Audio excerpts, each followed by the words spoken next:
Pink, the big one here, has been watching me all the time, waiting for me. Ultimately, he decides to paint his life story as he explains to his adopted grandson, an apprentice. I was born on this land.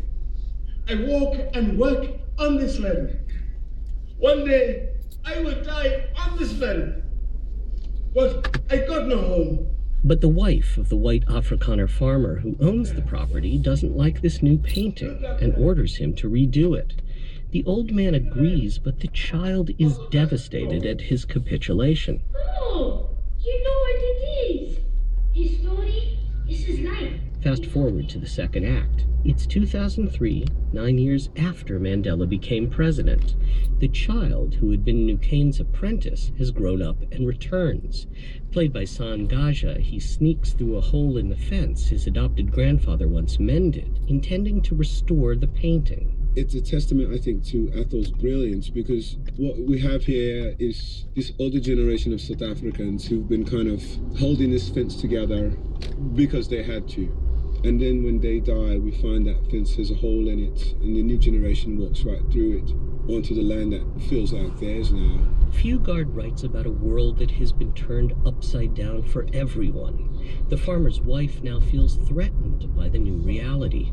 She carries a gun and confronts the young man. Go! Shoot! Pull that trigger!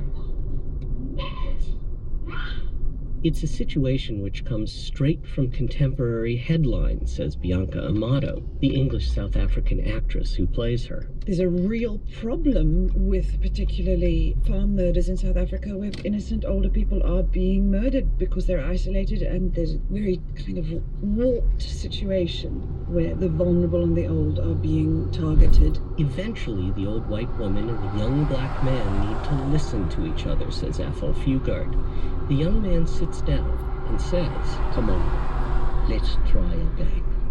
Farmer's wife asks, "Try what?" And he says, "Understand each other. Because if we can't, our future will be as big a mess as anything in our past." The play manages to distill the very real but often unexpressed feelings in present-day South Africa, says Bianca Amato. What amazes me about Fugard is that he still has his thumb on the pulse. For him as an 82-year-old man to still be really hearing and seeing and feeling his country, and being able to create something that represents a part of it so beautifully. As for the playwright, who has finally moved back to Cape Town after living in the United States for years, will this be the last boulder he paints on his hill? There's a real issue. When does an artist recognize the end? And how do we deal with the end of our creativity?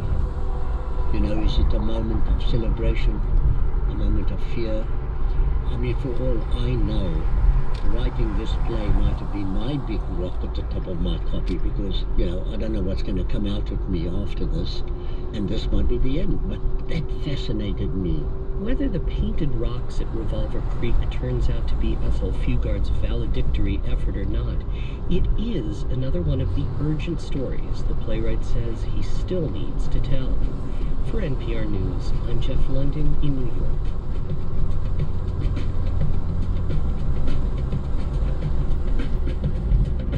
We want to thank you for listening to your public radio station. Be sure to join us tomorrow morning when my colleague Steve Inskeep talks to Massachusetts Senator Elizabeth Warren.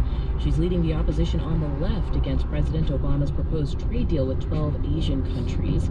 That conversation and much more as you begin your day tomorrow with Morning Edition. And you're listening to All Things Considered from NPR News. And you're listening to it on WNYC and WNYC.org. Thanks so much for joining us. Just ahead, we'll hear more of All Things Considered and in local news from the WNYC newsroom. The latest shuffle in Albany. Who is leader of the Senate now? We'll have an update just ahead.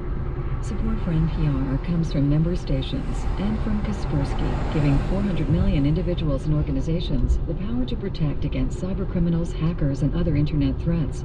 Learn more at Kaspersky.com. That's Kaspersky.com. Creighton University, with more than 40 graduate and professional programs in business, education, humanities, healthcare, and science, many offered online.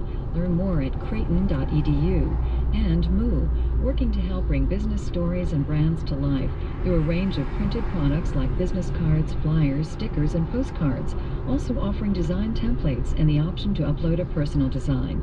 Learn more at moo.com. We've had some light rain in Central Park, but mostly partly cloudy skies around the region. The temperature falling from the low 80s to about 78 in some areas. Overnight, expect the low to be about 65 degrees, so pretty mild overnight. We begin with patchy fog tomorrow morning and a slight chance of showers and thunderstorms throughout the day. The breeze could kick up about 25 to 30 miles per hour tomorrow, a high 85. The outlook for Wednesday, sunny, windy, cooler with a high of 68 degrees. Right now, 78 degrees at LaGuardia, and you're listening to WNYC at 5 o'clock.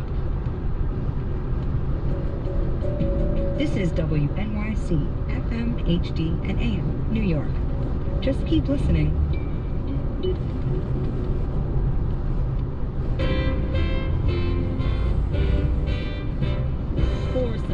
Are now in custody, 2 of them charged with capital murder following the killing of 2 policemen in Mississippi. It's Monday, May 11th. I'm Julianne Welby with All Things Considered on WNYC.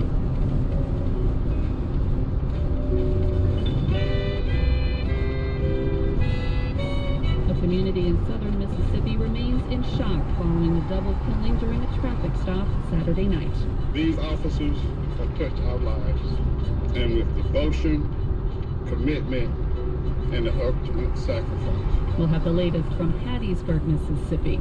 For the first time, the artist currently known as Prince sings his new song, Baltimore, about Freddie Gray, who died in police custody. And anti-death penalty activist Sister Helen Prejean testifies about the time she's met with Johar Tsarnaev in the Boston Marathon bombing case. Those stories after the headlines. From NPR News in Washington, I'm Jack Speer. The State Department says Saudi Arabia's king did not snub President Obama by canceling a meeting with him at the White House this week. NPR's Jackie Northam explains the move is being viewed as a sign of Saudi Arabia's displeasure over the administration's policy on Iran. President Obama was due to hold a face-to-face meeting with Saudi Arabia's new King Salman one day before a summit of Arab leaders at Camp David. But over the weekend, he canceled. State Department spokeswoman Marie Harf says the king canceled the meeting because it comes right in the middle of a humanitarian ceasefire in Yemen. Harf says the king is still sending representatives. Sending the crown prince, the deputy crown prince, who are fully empowered. They run intel, they run defense. They run a lot of the areas that we're actually going to be talking about in detail at Camp David. The summit is focused on building support among Arab allies for an Iran nuclear deal. Jackie Northam, NPR News, Washington. The situation apparently remains tense at a Nebraska prison where inmates took control of a section of that maximum security facility over the weekend, allegedly killing 2 fellow prisoners. According to officials, the incident at Tecumseh State Correctional Institution in southeastern Nebraska began Sunday. State corrections officials did not provide any details about the deaths, which were discovered today as officials regained control of that facility. The prison will remain in lockdown while officials investigate. A former CIA officer has been sentenced to spend 3.5 years in prison for leaking secrets to a New York Times reporter. NPR's Carrie Johnson reports the Justice Department sought a much harsher penalty. Jeffrey Sterling was convicted earlier this year of 9 criminal charges. Federal prosecutors say he shared information about a CIA plan to disrupt Iran's nuclear program with James Risen, a reporter for the New York Times. The Justice Department asked a judge to send Sterling to prison for nearly 2 decades, but defense lawyers argued it was unfair to throw the book at Sterling when former CIA Director David Petraeus got probation for sharing classified information with his mistress and biographer.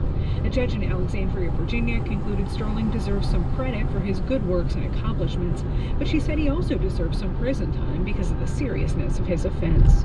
Carrie Johnson, NPR News, Washington. At least 5 people are now confirmed dead from violent storms that hit parts of Texas and Arkansas over the weekend. 2 people were killed in the rural East Texas town of Van. 8 others at last word were still unaccounted for. In another Texas town, the body of a motorist who became trapped in floodwaters was recovered. And a couple died in Arkansas yesterday when a tornado hit their mobile home. Preliminary reports as many as 24 tornadoes touched down in South Dakota, Iowa, Oklahoma, and Texas Sunday. Storms are forecast today from Texas to the Great Lakes. After last week's strong showing, stocks drifting lower to start a new trading week. The Dow was down 85 points. You're listening to NPR. And in New York, for WNYC News, I'm Julianne Welby. For the second time in just over 2 months, one of the most powerful politicians in New York is giving up his leadership post amidst federal corruption charges. Long Island Republican Dean Skelos is no longer Senate Majority Leader, and State Senator John Flanagan will take the position. He also represents Long Island. The decision came after Republicans held a closed-door meeting to discuss the fate of Skelos, who's resisted calls for his resignation as leader last week. The U.S. Attorney's Office says Skelos used his position and influence to arrange payments to his son Adam from a real estate firm and an environmental technology business. He and his son both say they're innocent. In February, Democratic Assemblyman Sheldon Silver gave up his post as Speaker as he faces federal corruption charges. Parents with children in the city's public school system have had a few more ways to get involved this year. The city increased the number of parent-teacher conferences from 2 to 4. There also was a big push by the city to get parents to run for election to their local community education councils. Joanna Garcia is a parent of 3. She got involved in part because 2 of her kids have learning disabilities. But she says it helps in general when parents stay in touch with their kids' school. Having a child with any kind of disability makes it that much more important to engage and understand that it's not going to take a cookie cutter answer to make sure that your child is successful. She spoke on the Brian Lehrer Show today. Tomorrow, parents will find out if they were elected to a local education council, which advises school leaders and meets regularly with the chancellor. The president of Metro North Railroad is telling Connecticut lawmakers how the commuter line is making progress toward improving its safety and reliability. This following a series of high-profile incidents and service disruptions in the past year or two. Joseph Giletti listed numerous reforms that have been taken or are currently underway to improve the system since he became president in February 2014 and as a federal review of the railroad's safety operations began. Problems on the subways, mainly the A, B, C, and D lines due to an earlier mechanical problem. Forecast is cloudy tonight with a low of 65 degrees. Currently 78 at 5:06. Support for NPR comes from Staples, working to help businesses' employees stay energized and productive with coffee, snacks, and break room solutions. More at Staples stores or staples.com. Staples, make more happen. From NPR News, this is All Things Considered. I'm Audie Cornish. On the same day 2 slain police officers were remembered in Hattiesburg, Mississippi, 4 suspects held in their deaths appeared before a judge. The memorial service for Benjamin Dean and LaCorey Tate was standing room only. They were killed Saturday night after what began as a routine traffic stop. Hattiesburg Police Chief Frazier Bolton spoke at today's service at the Lake Terrace Convention Center. They taught us a lesson of how to be a hero. We are family, and your pain is felt by all of us. Ellen Churchak was at the service. She's a reporter at the Hattiesburg American and joins us on the line now. Hi there, Ellen. Hi. To begin, Officer Benjamin Dean made the traffic stop Saturday evening, and there were reports that he called for backup, which is when Officer LaCorey Tate showed up. Can you tell us what happened after that? Well, that's big mysteries. Nobody really knows. And the Hattiesburg Police Department is not investigating this as far as we can tell. The Mississippi Bureau of Investigation has taken over. And we believe that is so the case will not be compromised. All we know for sure is that after LaCorey Tate arrived on scene, they were both shot and killed. And there were 2 people at least in the car. Marvin Banks, 29, has been charged with 2 counts of capital murder, and Joni Calloway, who today had her charges reduced to 2 counts of accessory to murder. What more can you tell us about these 2 officers? I gather Officer Tate was young, 25 years old, and had just started his career as a police officer. Right, he had only been in the police force for about a year. They talked about him at the memorial service today. He apparently wanted so badly to be a police officer that the officer who looked over him during his police training said he was the only police officer he ever met who did not complain about being at the police training academy. And he also mentioned that once he became a police officer, that Tate loved to run his siren. Every time he got called to a scene, he would run his siren. And finally, this officer asked him why he did that, and he said, because it makes me feel good. And Benjamin Dean, he was married, 2 children, and a decorated officer, correct? He was Officer of the Year in 2012, and we didn't know why he was named Officer of the Year until today. We were told that he rescued an entire family from a burning house. And when he arrived on the scene, the family was sound asleep in their beds, and he went in and got them off. Ellen Cherchak, tell us more about the suspects. You mentioned 2 earlier, but what happened in the court today? Well, I wasn't at the court, but I believe that they were there for their first appearance. These suspects, 2 of them are brothers, Marvin Banks, 29, and Curtis Banks, his 26-year-old brother. And as I said, Marvin Banks has been charged with 2 counts of capital murder. And Joni Calloway was the driver, we believe, and that's why we think her charges were reduced, because there was only 1 gun. Curtis Banks was charged with 2 counts of accessory after the fact of capital murder, and then on Sunday there was another arrest of Cornelius Clark, 28, charged with obstruction of justice. You were at the service today for the officers. What was the community response to these 2 deaths? Well, I mean, people took off from work to go to this service, and there were so many law enforcement personnel there, I couldn't believe it. And I happened to come across Tate's great aunt, Charlene Ross, and I asked her how she was doing, and she said, kind of fair, not that great, but she said that it made her feel a little bit better to see all these people turning out for the service. Ellen Cherchak, thank you so much for speaking with us. Thank you. That's Ellen Cherchak of the Hattiesburg American on the 2 police officers who were killed over the weekend in Hattiesburg, Mississippi. In Boston today, a renowned anti-death penalty activist took the stand on behalf of convicted marathon bomber Dzhokhar Tsarnaev. The defense has now rested. Tsarnaev's lawyers have been trying to persuade jurors to sentence him to life in prison instead of death. NPR's Tovia Smith was in the courtroom. And Tovia, begin by telling us more about this witness and what she had to say. Well, she was brief, but her testimony was very significant. Remember, Tsarnaev has been sitting basically stone-faced through just about this entire trial, leaving jurors with absolutely no clue what's going on in his head. So this witness was the first to shed a little light. As you said, she is a death penalty opponent, Sister Helen Prejean. She wrote the book that became the movie Dead Man Walking, and she says she met with Tsarnaev 5 times, and that when they spoke about his crimes and his victims, he said, quote, no one deserves to suffer like they did. Sister Helen says that Tsarnaev lowered his eyes, his voice sounded pained.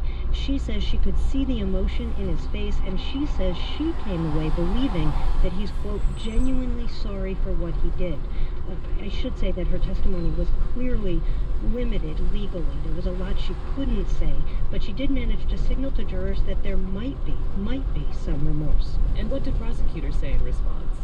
They were short and to the point. They made sure that jurors understood that Sister Helen is coming at this from a biased perspective, that she opposes the death penalty in any and all cases. But then the defense got one more turn to question her, and she insisted she would not tell jurors that Tsarnaev was remorseful if she didn't believe it. What about the jurors? Did they react at all? Hard to say what they were thinking. I think this might be one of those cases where jurors heard what they were already inclined to hear, because I think there was enough ambiguity in the language that Sister Helen quoted from Tsarnaev about the victims. She said, no one should have to suffer like they did. Some jurors might think that proves remorse. Others might think that it just reiterates what Tsarnaev wrote in the boat where he was hiding. Remember, he wrote he doesn't like killing innocent people, but that it was justified in this case. So those jurors might well be wondering why there wasn't more that Sister Helen was reporting from their conversations, why there wasn't a more explicit, even tearful apology from Tsarnaev to report. And there was one more witness today, Tovia. What was his story? This was another warden talking about what life would be like for Tsarnaev in maximum security prison if he gets life. The defense suggested at the beginning that sentencing Tsarnaev to live out decades in prison just thinking about what he did might actually be more punishing than a quick execution. So they're trying to show how tough prison would be, but prosecutors tried to show that there's no guarantee that Tsarnaev would not kind of graduate out of the most severe restrictions. And the witness today offered more detail on how Tsarnaev would get visitors and rec time and TV in his cell. He could work a prison job or work on a college degree and could even one day write a book from prison. Let's talk about what happens next. When does the jury begin to deliberate? That happens Wednesday after closing arguments, and all it takes is one juror opposed to death, and Tsarnaev would automatically get life instead. And of course, it doesn't matter if that juror opposes death out of some sense of mercy, in other words, because a juror thinks death is too harsh, or because a juror thinks that prison would actually be harsher. Either way, Tsarnaev would get life. That's NPR's Tovia Smith in Boston. Tovia, thank you. Thank you. That was Prince last night at Baltimore's Royal Farms Arena. To all the families who lost loved ones, we are here for you tonight. The Rally for Peace was a benefit concert staged in honor of Freddie Gray and others. The audience was asked to wear gray. Proceeds went to Baltimore youth charities. You're ready? 1, 2, 3. Prince performed for 2.5 hours and premiered a new song called Baltimore.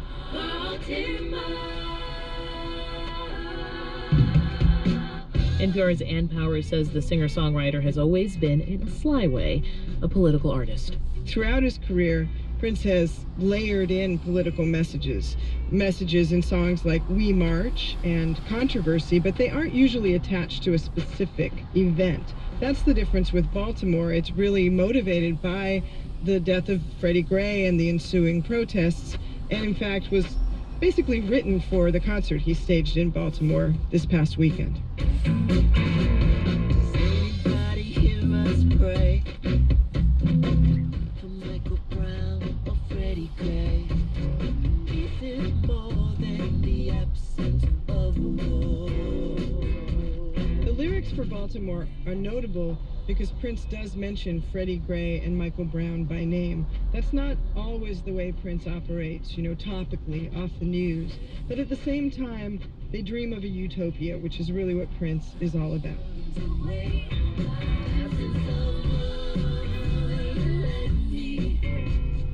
Maybe we can finally say enough is enough. It's time for love. It's time to hear the guitar play. There's actually a very long lineage of using, you could call them party sounds for political messages, especially in African American music. You can take it all the way back to spirituals or gospel music, which lifts people up so they can be stronger to protest, to take to the streets. Prince follows in the lineage of artists like George Clinton, Parliament Funkadelic, or Sly and the Family Stone. This song, Baltimore, really reminds me of Sly and the Family Stone in that you can dance to it, it's enjoyable, but it also sends this very strong message. Even Jimi Hendrix is someone who had strong political messages in his music, even if they were sometimes masked within other kinds of language. So I think Prince is really getting in touch with his connection to those other great African American artists by creating this song, Baltimore.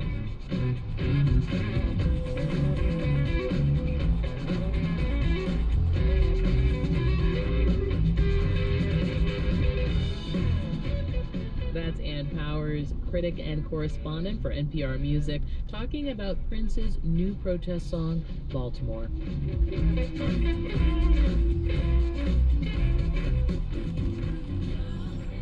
It's All Things Considered on WNYC. Just ahead, why California farmers don't save water. Stay tuned. WNYC receives support from Sugar CRM, whose enterprise customer relationship management software is designed to help the business world connect eye to eye. More information at sugarcrm.com. WNYC is giving away 5 pairs of tickets to the NJSO Pops Broadway Spectacular, May 30 at 7:30 p.m. at NJPAC.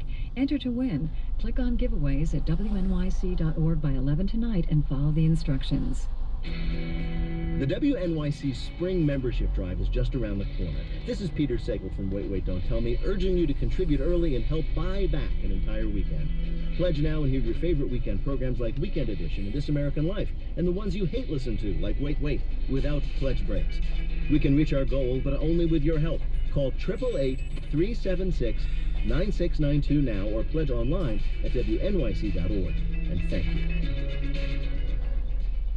Right now, 76 degrees, partly sunny in White Plains, going down to 65 overnight.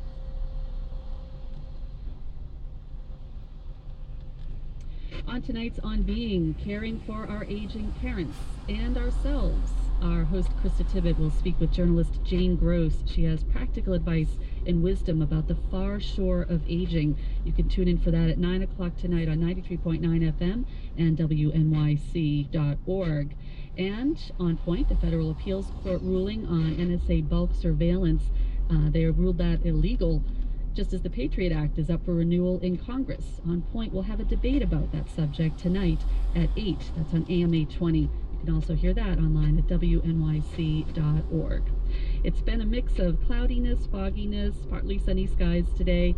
Overnight, it'll still be pretty mild with a low of 65, some fog to start the morning, and then a slight chance of showers and thunderstorms throughout the day. It could be breezy again as well with a high of 85 tomorrow.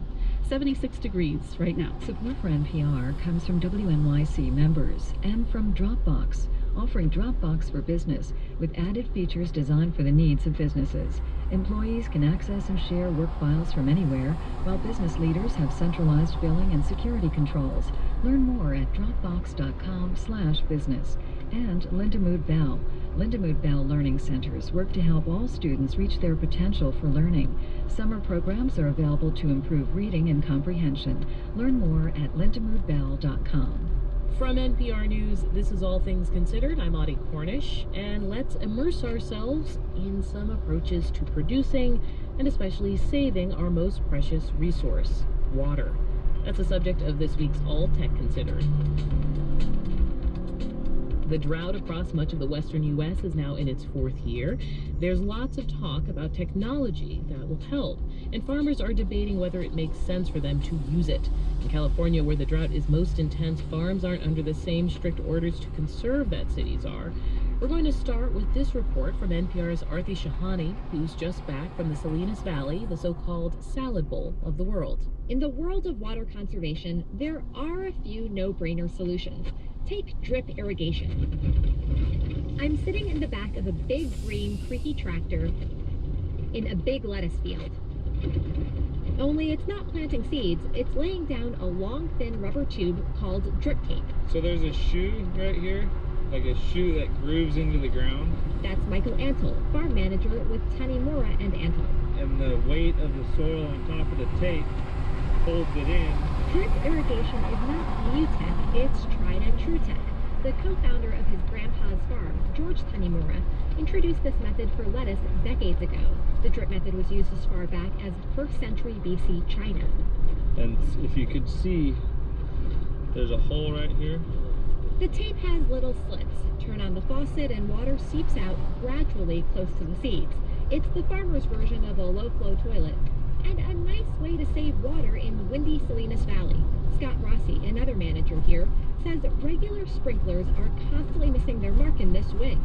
I mean, I don't know if you can hear it through the mic, but it's blowing pretty good. I'd say 12 miles an hour. Tanimura and Antle use drip in nearly all their fields, but about 40% of farmland in Salinas doesn't do any drip irrigation at all. And a recent statewide survey found the number of farm acres using drip and similar water-conserving tech, that number increased by just 5% in the decade ending 2010. Rossi says many farmers have decided to drill instead of drip, to go deeper into their wells, even if it hurts the overall supply of groundwater, because in the short term, it's cheaper.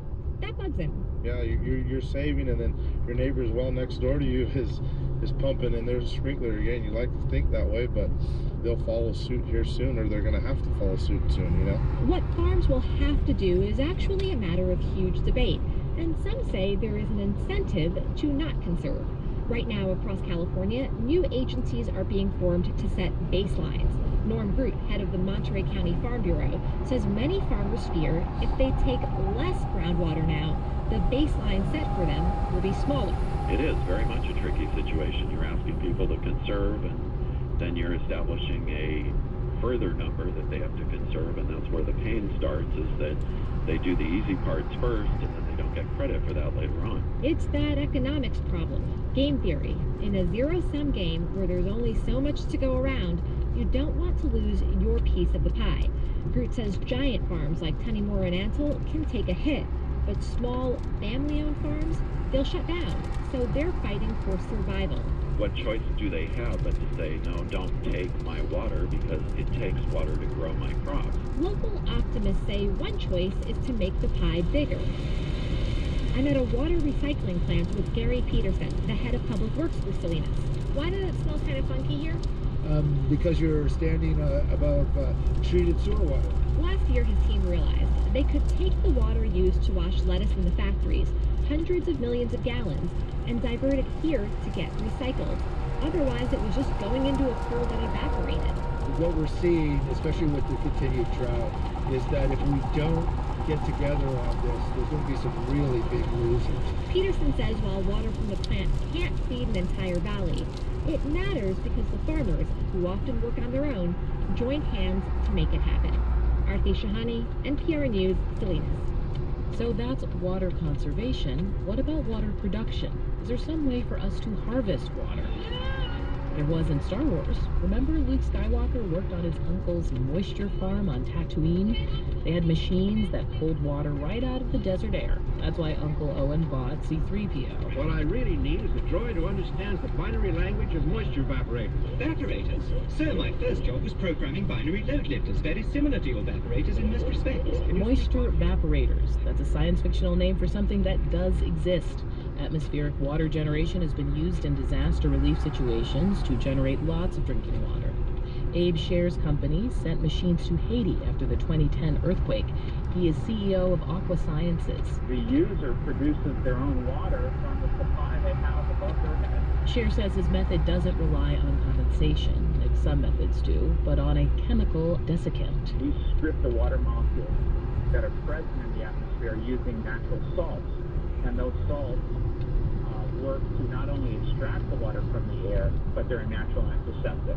So they clean the water as well. We caught Scher today at the airport as he headed to California to talk with state officials about using his machines to counter the drought. He says it could be scaled up to work on a farm. Another way to harvest water from the supply above our heads? Fog fences. So it's almost like a large tennis net. That's Ben Spencer, an assistant professor at the University of Washington, and he says they're also called fog collectors. Picture a big cloth mesh between two poles. Fog blows through and the water that's collecting on the mesh is dripping down into the gutter and then down into a storage tank from there. Spencer is joining other researchers in the mountains of Peru next month, where they're using this method to irrigate trees. Now, could it work in California? Spencer says yes, but fog varies over the course of the year, and the density of that fog is going to vary based on the weather you're having at a certain period. So it would work best in combination with other techniques. And at least in California, they're hearing all kinds of ideas. Max Gomberg is a senior environmental scientist at the state's California Water Resources Control Board. It's been everything from towing icebergs down from Alaska to running a pipeline from the wetter parts of the country. There are many ideas out there that are technically feasible. But Gomberg says the bottom line is the solution proven? Will it be cost effective and environmentally sound? There's actually a lot of water that falls in California, even in a dry year. Our focus is really on bringing demand down to a more sustainable level. And that means conservation, capturing stormwater, and recycling. Not exactly Star Wars, but tried and true. And if you have a crazy idea to solve the drought, you can always tweet it to us at NPR Alltech.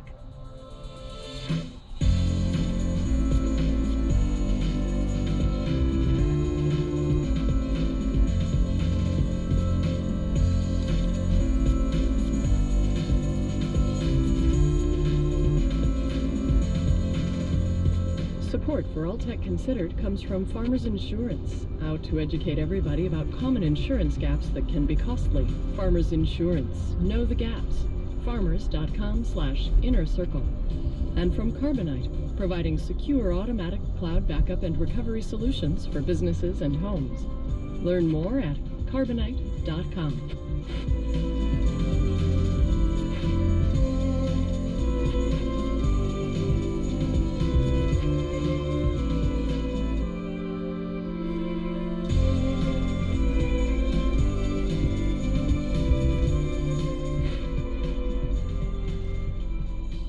It's All Things Considered on WNYC. Just ahead on the program, you've heard American Idol is ending. We'll tell you why it matters with WNYC's own John Schaefer. That's later on here on All Things Considered. And later on tonight's Radiolab, All the World's a Stage. Tonight, Radiolab will push through the fourth wall. It'll pierce the spandex heart of professional wrestling. It'll travel 400 years into the past to unmask our obsession with authenticity and our desire to walk the line between reality and fantasy. That's tonight at 8 on Radiolab. Tune in to 93.9 FM and WNYC.org. A fire at a nuclear reactor results in an oil spill. On the next Brian Lair show, the fire at Indian Point. It's reported to have polluted the Hudson, but not to have threatened a radiation leak. Should it make us reevaluate having a nuclear plant in the greater New York City area? Also, renowned chef Marcus Samuelson on his new No Reservations restaurant, Streetbird. The Brian Lair Show, weekdays at 10 a.m. on WNYC. WNYC is supported by Memorial Sloan Kettering Cancer Center, working to make strides in cancer research, treatment, and education. More science, less fear. More at mskcc.org/morescience. We are WNYC, where New Yorkers turn for NPR News and a whole lot more. From NPR News in Washington, I'm Craig Windham. Tornadoes sweeping across parts of Texas, Arkansas, and the Plains states have killed at least 5 people and injured dozens of others. From Dallas, NPR's Wade Goodwin reports the twisters have caused widespread damage. The storm system began throwing tornadoes almost immediately as it ripped through North Texas. The long, angry line of red on the map moved into East Texas and Arkansas. In the small town of Nashville, Arkansas, near the Texas border, a young couple died huddled with their 18-month-old daughter in their mobile home. According to the coroner, the trailer flipped over and then blew apart under the force of high winds. Incredibly, the child was found near her parents' bodies, almost completely unscathed. Emergency responders are going door to door using ATVs to navigate the rubble. Wade Goodwin, NPR News, Dallas. Secretary of State John Kerry is traveling to Russia for meetings with Russian President Vladimir Putin and Foreign Minister Sergei Lavrov at the Black Sea resort city of Sochi.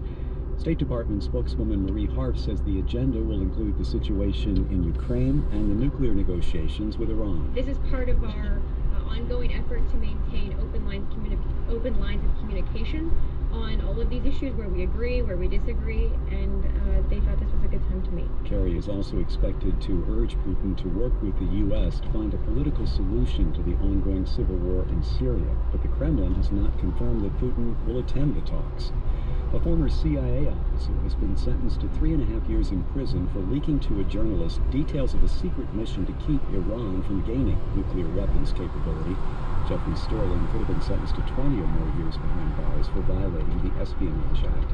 He was convicted of telling a New York Times reporter about a classified plan that involved passing flawed nuclear blueprints to Iran through an intermediary. Wall Street, the Dow is off 85 today. This is NPR. In New York for WNYC News, I'm Julianne Welby. Republican Dean Skelos has resigned from his position as leader of the New York State Senate following his arrest on federal corruption charges last week. He was replaced by another Long Island Republican, Senator John Flanagan. Skelos says he intends to keep his legislative seat. He becomes the latest leader to lose his power over corruption allegations.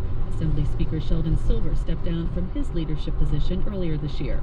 Skelos says he'll fight charges that he traded his influence for payments to his son Adam, who's also charged in the case. Both men say they're innocent. The resignation comes after Democrats vowed to force a vote on Skelos' ouster. New York Governor Andrew Cuomo is creating a multi-agency task force to enact stricter rules for nail salons throughout the state. The governor's emergency measures respond to a New York Times investigative report that documented the conditions of nail salon workers. Employees are subject to illegally low wages and exposure to toxins. Nadine Abramczyk is the co-founder of 10 over 10 Nail Salon in Soho. She says these measures will benefit the industry, but she says that just a few years ago, it was difficult to find any rules around nail salons. We're very happy that finally someone is going to put some regulations in place. We opened our first of 3 nail salons 4.5 years ago, and it was very hard for us to find anything. Under the new rules, nail salons will be required to post signs informing workers of their rights. One of the nation's top Democrats is supporting Governor Cuomo's plan to reduce sexual assaults on college campuses.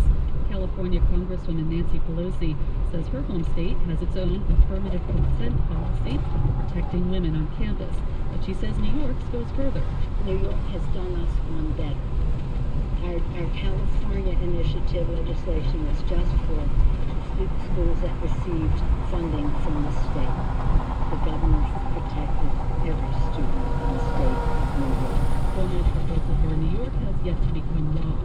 Mayor Bill de Blasio has created a new team to expedite repairs at New York City's homeless shelters following an investigation that uncovered a host of problems, including burning. Speaking of the homeless shelter today, it's called a SWAT team. With several city agencies that have more than $5 million. Nearly 60,000 people, over 25,000 children sleep in the city's homeless shelters, including all-time high. Most of that discussion tonight. Support for NPR comes from member stations and from America's Natural Gas. Now, Total Maritime is working to reduce emissions across their fleet by building container ships that run on natural gas. Learn more at thinkaboutit.org. And Netflix, with the new original series, Grace and Frankie, a story about 2 women forced to live haunted lives. Starring Jane Fonda, Lily Collins, Martin Sheen, and Sam Waterston. All up. He suffered a severe spinal injury, and that despite Gray's repeated requests, officers didn't call for a medic for 45 minutes until they'd reached the police station. At that point, he was unconscious. Now, a Baltimore Sun investigation has found police there often disregard or are oblivious to injuries and illnesses among people they apprehend. Investigative reporter Mark Puente co-wrote that story, and he joins me now. Welcome to the program. Hi, thanks for having me. So help us understand the scale of this problem. Is it fair to say that what happened to Freddie Gray is not uncommon? That's correct. We requested records from the city jail that showed in the past nearly 3 years, 2,600 people have been denied custody to the jail who have been arrested by police. There's no way to determine if the police caused the injuries based upon the record being redacted, but what we found in the investigation that showed that the city has paid out millions in lawsuits, a lot of these people did accuse the police of injuries, and they did deny the care.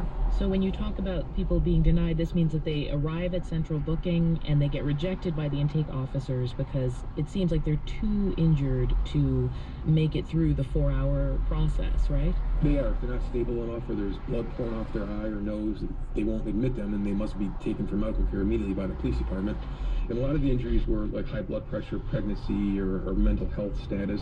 But we did also find that the third highest rejection was for head injuries. Some people had fractures and broken bones.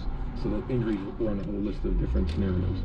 Walk us through one of these incidents that led to a settlement between a suspect and the city. Star Brown, the pregnant accountant, she called police after witnessing an attack a few years back. And police came. She told the people they were arresting the wrong suspect.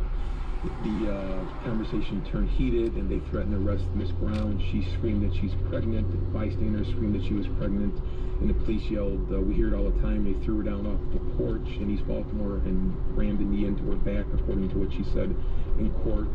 And the city paid her $125,000. $125,000 settlement. How unusual is that figure? That's not unusual in Baltimore. There's a cap in Maryland that caps the damages at $200,000 in most cases. Our investigation last year found that many people do get the $200,000. Some do get higher for certain circumstances. The story Sunday showed where an individual went to trial. He won $170,000 after he accused officers of beating him in the face with a baton and fist. And he also was denied medical care for facial fractures. What is the police officer's responsibility when it comes to determining whether someone needs care or not? Officers must run into people who are faking their injuries. There's a common problem that did come up in the Freddie Gray case.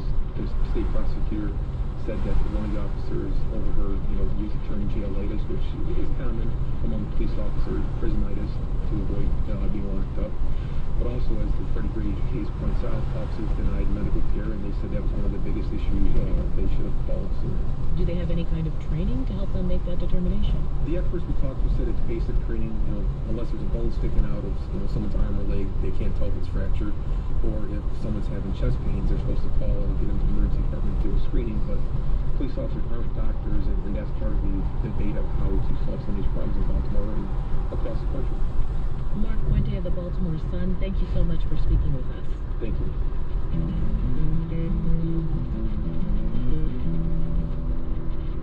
Music is everywhere online, but earning cash from it has been nearly impossible. NPR's Laura Seidel reports on one way that's finally changing. There's this music company with a really weird name, Rumblefish. I'm not sure if I even quite understood everything that they did when I first started working with them. This is musician Josh Collins. When he signed up to micro-license his music with Rumblefish, it didn't amount to much initially, a few $100 a year. Then a couple of years ago, something happened. He started seeing real money, like tens of thousands of dollars a quarter. So I thought, let's dig into the data here. What's happening? One of the reasons was this song, Happy.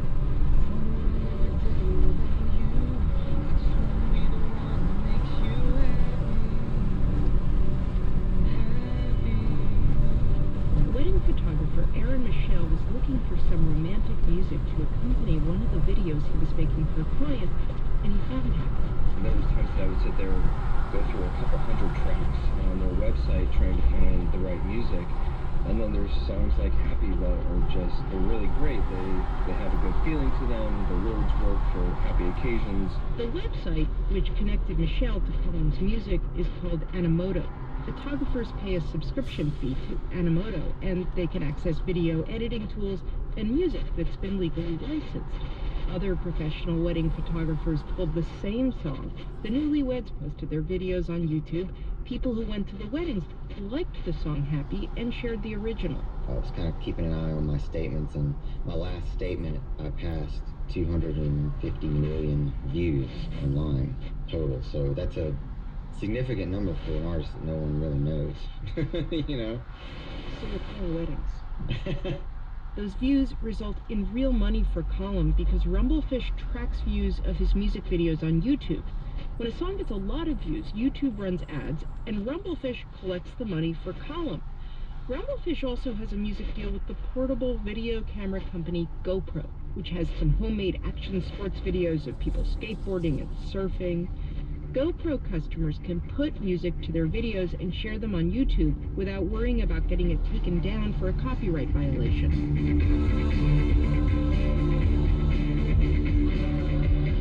Rumblefish was actually founded 20 years ago, before the internet was everywhere. Paul Anthony Troiano was a music student at the University of Oregon, and he was putting himself through school by selling his music composition homework to a local TV station. When a professor called me in one day and said that he heard my music homework on TV and asked me why I didn't put the effort in to write the music myself. He thought I just lifted it from the TV. And I'm like, no, I got paid $500 for that. Isn't that great? Troiano's professor didn't think it was so great to be selling his homework. Troiano was thrown out of the program, but University of Oregon Business School took him in. And Troiano studied copyright and music rights. He founded Rumblefish to sort out all the owners of a piece of music. Just think of a band. There's the songwriter, singer, bass player, and so forth. But okay, there's 28 people at the table for each of these songs. We figure out who all of them are, and we organize that into tables in a database, and we say, okay, now the song is ready to go, because we found everyone that owns every little disparate piece. Rumblefish is one of a growing number of companies that are stepping into licensing and tracking music online, says Casey Ray.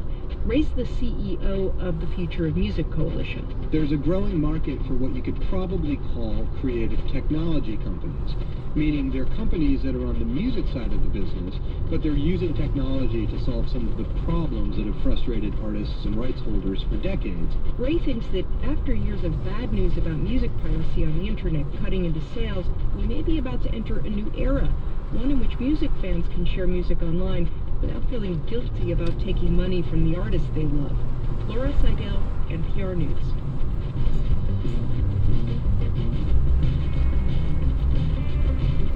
Stay with us this evening and be sure to join us for Morning Edition tomorrow. That's when NPR's Eleanor Beardsley takes us to a movie theater in France that claims it's the world's oldest cinema. We're glad you're tuned in to your public radio station.